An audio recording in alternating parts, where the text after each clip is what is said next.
Coming up next on the Jeff Crilley Show, it's like a Fox 4 reunion. The great Richard Ray is in the studio. You're going to hear his journey just ahead.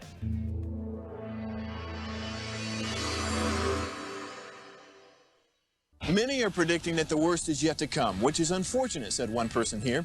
Until now, they've enjoyed the reputation of being the nation's icebox. Watched a burglar in his home this morning by webcam. As a journalist of over 25 years, stories are what make my world turn. Reporting live from the Dallas newsroom tonight, Jeff Crilley, Fox 4 News. But in 2008, I took the jump from my familiar life and started a PR firm from my home. We're talking about anyone with a camcorder like the one I'm using becomes a television network. We started slowly growing the company, and we now have over 100 clients, and we've branched into the world of live digital broadcasting. I now own 8 different TV studios and have a huge team. And the stories that I now get to share are sometimes the most important of my life.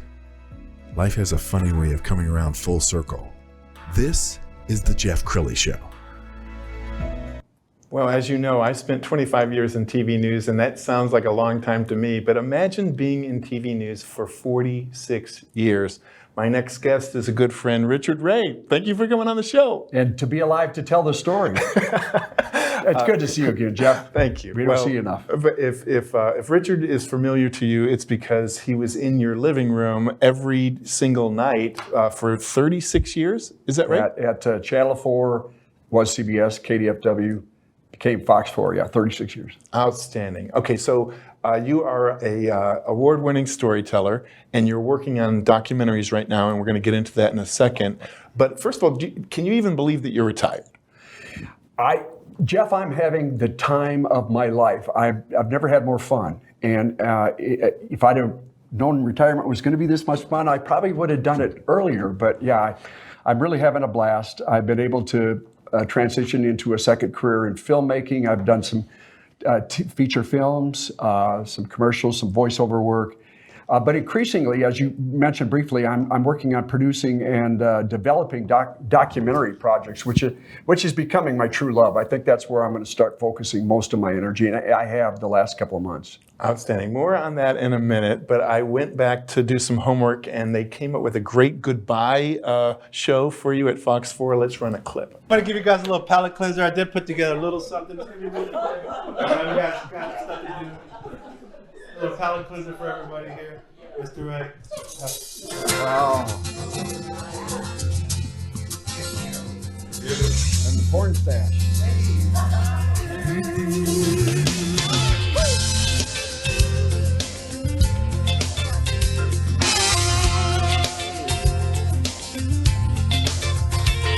I think I'll take a moment to celebrate my age, the ending of an era and the turning of a page.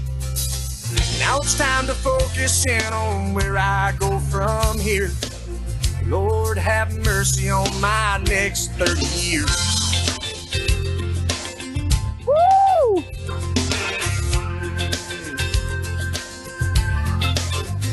In my next 30 years, I'm gonna have some fun. Try to forget about all the crazy things I've done. Maybe now I've conquered all my adolescent fears, and I'll do it better in my next 30 years. My next 30 years will be the best years of my life. Raise a little family and hang out with my wife. Spend precious moments with the ones that I hold dear. Make up for lost time here in my next 30 years.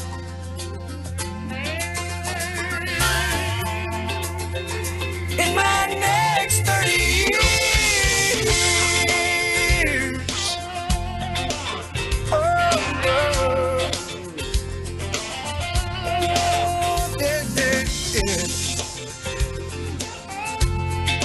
All right.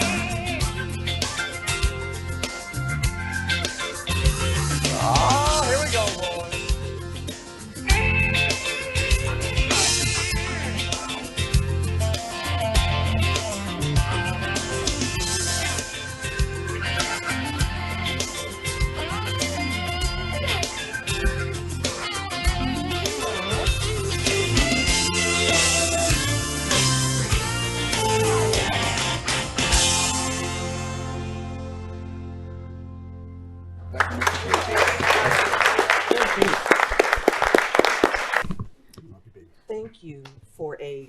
remarkable and incredible body of work. And it has been my honor to work with you for 36 years. All right, Rich, what was that like to have that happen, you know, the goodbye show? I get a little choked up because the whole thing with the way I went out, I gave him 2 months' notice, and there were a number of articles written in the paper and what Channel 4 did for me, and that doesn't always happen, you know, when you're leaving a TV station. My final show anchoring a Sunday night newscast, final day on Good Day, final day on 6 o'clock, and then that going away party there. Showed me a lot of love, and they're still my Fox 4 family. I love those guys, all of them. Raul, the guy that put that together, was my photographer on the Lone Star Adventure series forever. I was just so blessed by the whole experience of being at Dallas, Fort Worth, Channel 4 for 36 years, getting to work with guys like you that became friends and were interesting and fun to work with. And those kinds of jobs don't exist anymore, as you know. Jeff, it's not that kind of job anymore. The kind of Lone Star Adventure series that I did all that crazy, goofy stuff, long form features that you were good at, and I thought I was decent at, don't get done much anymore. It's really much more abbreviated kind of storytelling. So I feel like, and I've said this to you before, I felt like you and I were part of the golden era of local TV news. Yes. And like I say, I got out at the right time. I'm having a blast, absolute blast. And a privilege, really, to come into people's homes during some of the biggest events of their life. I mean, I think about the Branch Davidians, because I got here in '92, and the Branch Davidians was right there about '93, and you covered when everything was burning down. Well, there's quite a story behind that, because there was only a handful of us there when it went down, because after 51 days, everybody gave up and went home. And a reporter at CBS, we were a CBS affiliate then, got a tip that something big was going to happen on Monday morning. And I'm home fishing with my oldest boy, and I get a page. We didn't have phones back. I got a page to call the station. They said, something big's going to happen. Oh, it's been 50. Nothing's going to. Oh, okay. They want us there at 4 o'clock in the morning. 6 o'clock, they started knocking holes in the wall, and then everybody in the world was scrambling to get there and didn't get there till afternoon. So when the fire started at noon, I'm doing a live shot when the fire started, 7 minutes after noon. Walter Evans, remember, anchoring the noon newscast. So there's quite a story behind that, and we deservedly won a lot of awards for the coverage of that. Well, and I know I was not there for the fire. I was watching at home, and you just assumed everybody's going to come rushing out. Right. And when they didn't, that had to just be emotional to be composed and be on air, but realize that people are dying inside the One of the best compliments I got on that is that somebody told me later that they watched all 3 of the channels, and I was the only one that didn't totally lose it at some point. Wow. I was on air from literally on and off from 6 in the morning until 7 o'clock at night. And with a break to, Barbara White was down there, so she would jump in occasionally if I had to. They went downtown for a news conference at about 10 o'clock in the morning. But that was quite a day, and it was emotionally draining to know all those kids were in there. Yes. And but that's one of the Emmys I won later was for I got an Emmy nomination for that. Didn't win the hardware on that one, but we did a documentary 10 years after that was pretty powerful and relived some of that. Wow. A lot of memorable stories. Well, and I know you have a bride of how many years now? We have been married, she's going to kill me if I don't remember this right. We have been married 28 years. All right, she's so beautiful. Yes. Well, you and I both married up. And she's been right beside you for some of the biggest moments of your life. Yeah, she has. And we tell each other all the time, nobody. Who has more fun than we do? Nobody. She's been a blessing to me, and we're still having a lot of fun. One of the things about retirement is that our kids took our grandkids and moved them all over the country. So if we want to see them, we got to go to Colorado or Columbus or Minneapolis. We got to go to all these different places. But we've got time now to travel. We love to travel. Time to do mission work, and we're going to talk about more about that. And I can play baseball. Rebecca was asking. This is a world champion ring from the World Series in Phoenix, 65 plus 2020. Really? I was on a team that was so good, about a 25-man roster. I might have been the 25th best player on the team.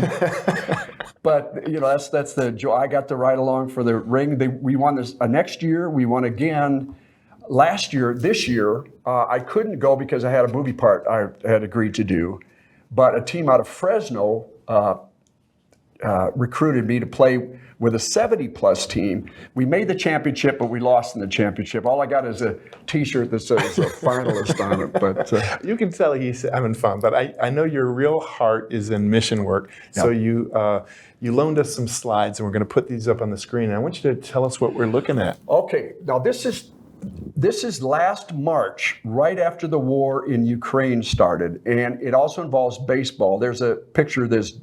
This is from a refugee center in a place called Helm, Poland. It's right on the Ukraine border.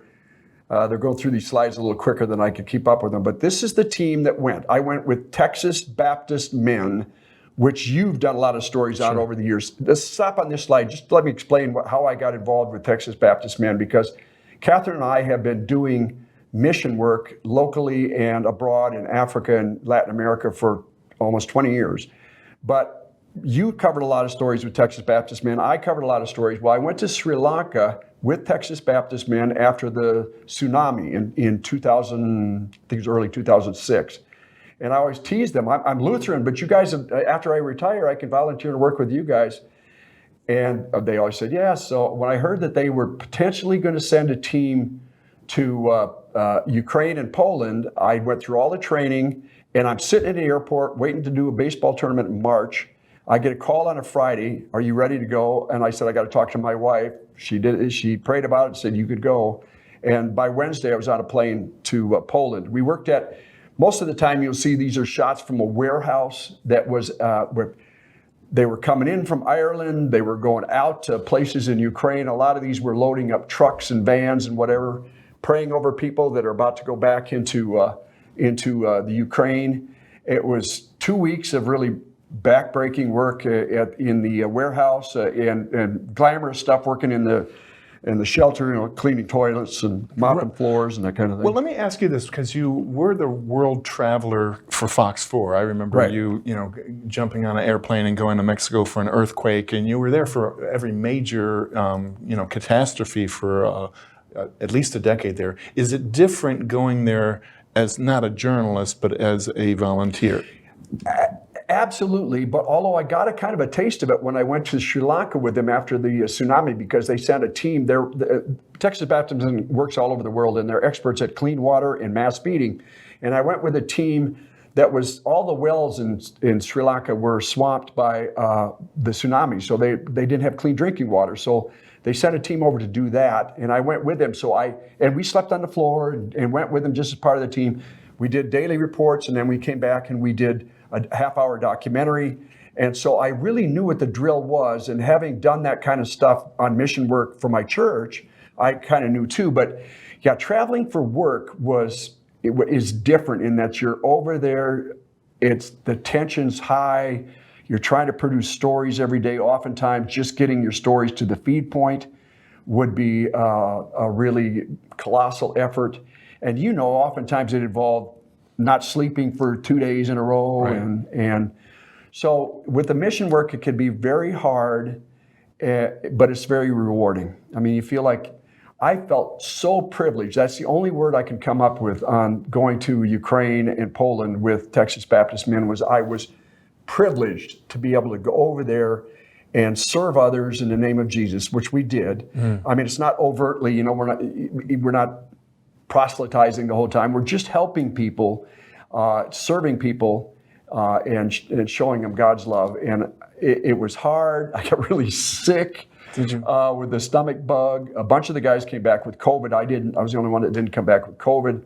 But it was so rewarding, and I hope to do something with Texas Baptist Men again if they'll have me. I was going to say, are you on the short list? I mean, well, they do. They're out. They're probably going to send somebody to Turkey, because that just happened, right? I would not be surprised if that doesn't come out. Now, right now, I'm so deep into this documentary work that I don't think I can do that now. But that doesn't mean to say that 6 months from now there would be a tornado or a hurricane or something. And they're out all the time. They've got Texas Baptist Min is sending people out into the field all the time to do a variety of things, and they're all trained real well to do that. Sure. It's a good organization. And I know there's only so much you can tell us about the documentary projects you're looking at right now, but let's talk about the art of telling a documentary versus a 1.5-minute news story. Well, we talked about the golden age of TV, and I was lucky enough at working at Channel 4 to do probably, previous stations I did some documentaries too, but I was lucky enough to do probably 12 or 15 documentaries over the years, including I did a documentary in conjunction with the Sixth Floor Museum that won an Emmy. I remember that. And